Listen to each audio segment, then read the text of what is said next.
Salve ragazzi, oggi andiamo a creare un buco nell'asfalto, ovvero una cosa simile a questa che vedete qua, di questa sequenza CGI che ho creato io. Vi mostrerò come fare in Cinema 4D con il motore di rendering Octane. Quindi apriamo Cinema 4D, vi consiglio di mettervi nel layout più aperto possibile, andate a creare un disco sulla visuale dall'altro delle dimensioni che vi sembrano più adatte al vostro buco nel pavimento. Quindi andate a prendere lo strumento Sketch e andate a creare più o meno un cerchio seguendo il nostro disco guida, ma fate attenzione a non unire le due estremità. Quindi eliminate anche il disco perché alla fine era solo un riferimento e andate a creare un estrudi e prendete lo spline e mettetelo nell'estrudi. Adesso andate sulle proprietà dell'estrudi e dategli una dimensione in Y in modo tale che si crei uno spessore al nostro spline. Fatto questo, un'altezza, scusate, al nostro spline. Fatto questo, adesso andiamo a chiudere tramite Mesh Create Tool Polygon Pen con la selezione vertici, andiamo a chiudere questo foro, ovviamente rendendo l'estrudi un oggetto modificabile. Se si crea una faccia, come nel mio caso, eliminiamola. Premendo U e dopo L, prendiamo tutti questi bordi, andiamo, vi consiglio, nel layout model, e le andiamo a estrudere, ma le estrudiamo di poco, se no, non lo so, 10 cm, come ho fatto io. Fatto questo, se si creano delle facce come a me, le potete tranquillamente eliminare, poi di nuovo Mesh, Create Tool, Polygon Pen, e le andate a, come sto facendo io, le andate a chiudere. Ecco, ovviamente io sto guardando la mia stessa registrazione. Le andate a chiudere. Fatto questo, prendete un nuovo disco e gli date un diametro più o meno grande, ecco, di 10 metri. Andate, lo rendete editabile, selezionate il disco, selezionate lo strumento di selezione bordi e create un loop cut di più o meno le dimensioni di quel bordino che state vedendo a schermo. Non devono essere precise. Prendete ora tutte le facce all'interno tramite lo strumento selezione e le cancellate. Fatto questo, andate di nuovo nella visuale dall'alto, prendete la selezione vertici e andiamo a muovere tutti i vertici di questo disco all'interno del contorno del nostro foro, come sto facendo io, e adesso noi lo vedremo tutto velocizzato.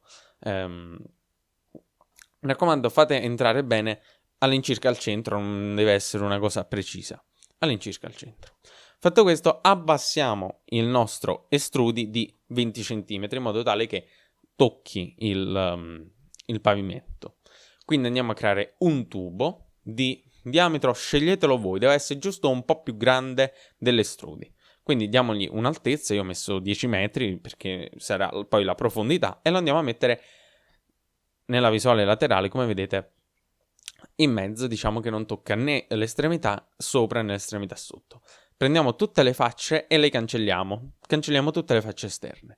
Poi prendiamo tutti i bordi di questo tubo e li andiamo a stringere, quindi li andiamo effettivamente a scalare fino a dimensioni 0 e 0, in modo tale che adesso abbiamo chiuso il tubo. Fatto questo, andiamo a selezionare un bordo e con il loop cut che vedete là in fondo andiamo a metterlo da una parte a caso, poi premere più finché non troviamo un bel valore che ci piace. Tipo questo qua, prendete di riferimento il mio valore qua in modo tale che si creano tutti questi. Con U e dopo L andiamo a prendere il nostro strumento muovi e muoviamo le facce dell'oggetto un po' a destra e un po' a sinistra, in modo tale che si crea una cosa un po' astratta. Quindi riprendiamo di nuovo le facce con U e poi L e le muoviamo con lo strumento muovi, semplicissimo, un po' a destra e un po' a sinistra, in modo tale che diciamo si crea una cosa un po' astratta, come vedete qua dal mio viewport.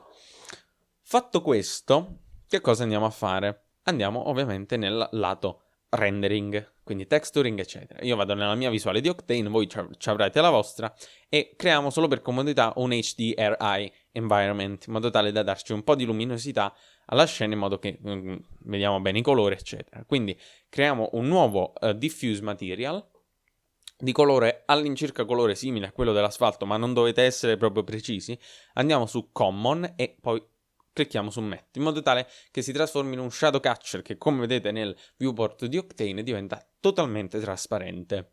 Bene, fatto questo, io vado a cambiare l'HDRI perché quella mi faceva proprio schifo. Creiamo un nuovo glossy material e andiamoci nel node editor a mettere tutte le texture che tanto troverete il link per scaricarle in descrizione. Prendiamo ambient occlusion e la cancelliamo perché non ci serve. Color la mettiamo in diffuse come nodo.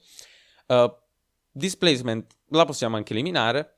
Normal la mettiamo su normal e roughness su, indovinate, roughness. Mi piace fare tasto destro auto arrange così che si mette tutto bene. Chiudiamo questo, l'applichiamo al nostro bordino e come vedete diciamo che l'UV mapping non è dei migliori, quindi andiamo sulle proprietà del materiale nell'oggetto UV mapping e giochiamo un po' con questi valori cylindrical, spherical.